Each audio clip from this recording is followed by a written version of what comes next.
Pendant longtemps, j'ai totalement ignoré mes émotions et celles des autres. Je voyais ça comme quelque chose d'inutile et irrationnel. Et franchement, je le pensais pas, mais c'était une très grosse erreur. Parce que j'avais beau faire du sport, bien dormir, bien manger, essayer de travailler sur moi-même, j'oubliais un point extrêmement important. Et c'est là que j'ai appris ce qu'était l'intelligence émotionnelle. Après t'avoir expliqué l'importance des émotions, tu vas comprendre c'est quoi l'intelligence émotionnelle et comment t'en servir à ton avantage dans ta vie quotidienne pour en améliorer différents aspects, que ce soit avec toi-même ou avec les autres. Parce que oui, ça peut vraiment changer ta vie. Avant tout, quand on parle d'émotions, on distingue deux types de personnes.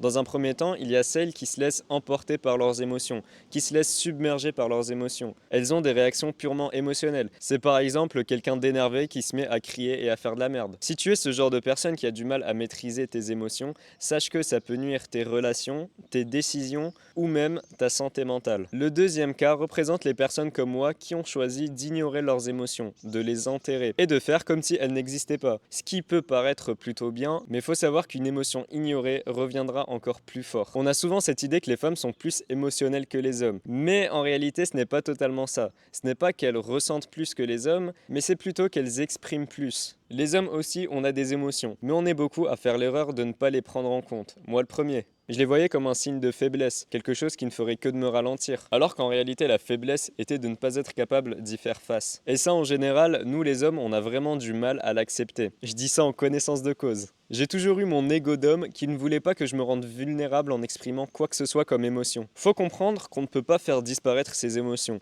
On peut certes les ignorer, mais pas les faire disparaître. Elles seront toujours présentes au fond de nous, que tu sois un homme ou une femme. Les émotions, ce ne sont pas des ennemis, ce sont des messagers. Ignore-les et tu rates le message. Et c'est pour ça qu'il faut savoir les contrôler et les maîtriser. C'est là qu'intervient l'intelligence émotionnelle. D'après Daniel Goleman, c'est le mec qui revient toujours dès qu'on parle de ça, l'intelligence émotionnelle, c'est la capacité à reconnaître ses émotions et celles des autres, à les comprendre et à les gérer. Tout comme il existe le QI, le quotient intellectuel, il existe aussi le QE, qui est le quotient émotionnel, qui peut aussi être mesuré à travers des tests. Parce que oui, le cerveau humain a deux manières de raisonner, à travers la pensée, mais aussi à travers les émotions. La pensée, c'est tout ce qui est rationnel, c'est réfléchi. Et puis les émotions, c'est bien plus subtil et difficile à comprendre. Et c'est d'ailleurs ce qui nous différencie, nous, en tant qu'humains, de l'intelligence artificielle.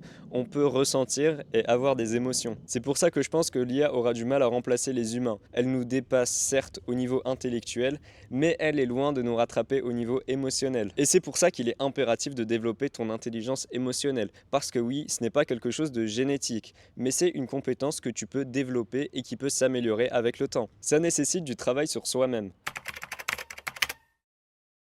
Alors voici mes conseils pour développer cette compétence. Faut d'abord que tu sois capable de reconnaître l'émotion que tu ressens, de mettre un nom dessus. Et ça, surtout lorsque tu ressens une émotion négative. Par exemple, lorsque je me sens mal, je prends le temps de me demander qu'est-ce que je ressens. De la peur, du stress, de la colère, de la tristesse. C'est un réflexe à développer qui permet d'avoir les choses un peu plus claires dans la tête. Et ça permet aussi d'avoir une meilleure conscience de soi-même, pour ensuite se questionner sur la cause de l'émotion. Parce que oui, chaque émotion a une cause précise. Et être capable de te questionner sur l'origine de cette émotion va te permettre de ne pas la subir. Tu te sens stressé? Questionne-toi sur la cause de ce stress. En général, le stress c'est plutôt une peur. T'es en colère? Demande-toi pourquoi. Pour la colère, c'est plutôt un sentiment d'injustice qui t'a énervé. L'étape finale va être d'accepter l'émotion et d'agir dessus de manière intelligente, en te rassurant, en relativisant, en ajustant ton comportement, ou bien tout simplement en te laissant vivre l'émotion. Parce que parfois, c'est la solution la plus simple et la plus efficace. Un domaine dans lequel l'intelligence émotionnelle m'a été super utile, c'est dans mon sport. Depuis que je suis petit, je fais de la compétition. Et si tu as déjà fait du sport de compétition, tu dois savoir à quel point c'est stressant de faire ça. Et si on ne maîtrise pas son stress, c'est fini. Alors quand j'étais petit, la veille d'une compétition, je n'arrivais pas à dormir, j'appréhendais, je m'imaginais des scénarios et tout n'importe quoi. Le matin, j'avais l'appétit qui était coupé, je voulais aller aux toilettes une centaine de fois. Je me sentais mal et bien sûr la compétition par la suite,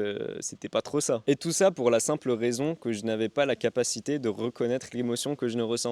Je n'étais même pas capable de voir que c'était du stress. Et donc je gardais pas un bon souvenir de mes compétitions et à l'arrivée de chaque compétition, j'avais encore plus peur qu'avant. Aujourd'hui, encore heureux, j'ai un minimum évolué sur ce plan-là. Et lorsque je me sens stressé, directement, je prends le temps de me questionner sur la cause du stress. En général, c'est une peur de me rater, une peur de ne pas réussir à faire ce que je voulais faire. Immédiatement, je relativise, je me dis tranquille, c'est pas si grave, au pire, je vais pas mourir quoi. Je sais que ça va bien se passer et à côté aussi, je mets en place des exercices pour me détendre. Et bien sache que ça fonctionne très bien. parce que maintenant j'apprécie beaucoup plus mes compétitions et je suis beaucoup plus performant. Là, je t'ai donné un exemple dans le sport, mais comprends bien que l'intelligence émotionnelle va être utile dans tous les domaines de la vie. Parce que comme je l'ai dit précédemment, tu vas toujours ressentir des émotions, qu'elles soient positives ou négatives. Et si tu ne contrôles pas tes émotions, ce seront elles qui vont te contrôler. Le cœur de l'intelligence émotionnelle, c'est donc d'observer, de comprendre et d'ajuster. Ce qui va te permettre d'être en paix avec toi-même. Et si tu y arrives, tu auras moins de mal à être en paix avec ceux qui t'entourent. Tu vas être dans un meilleur état psychologique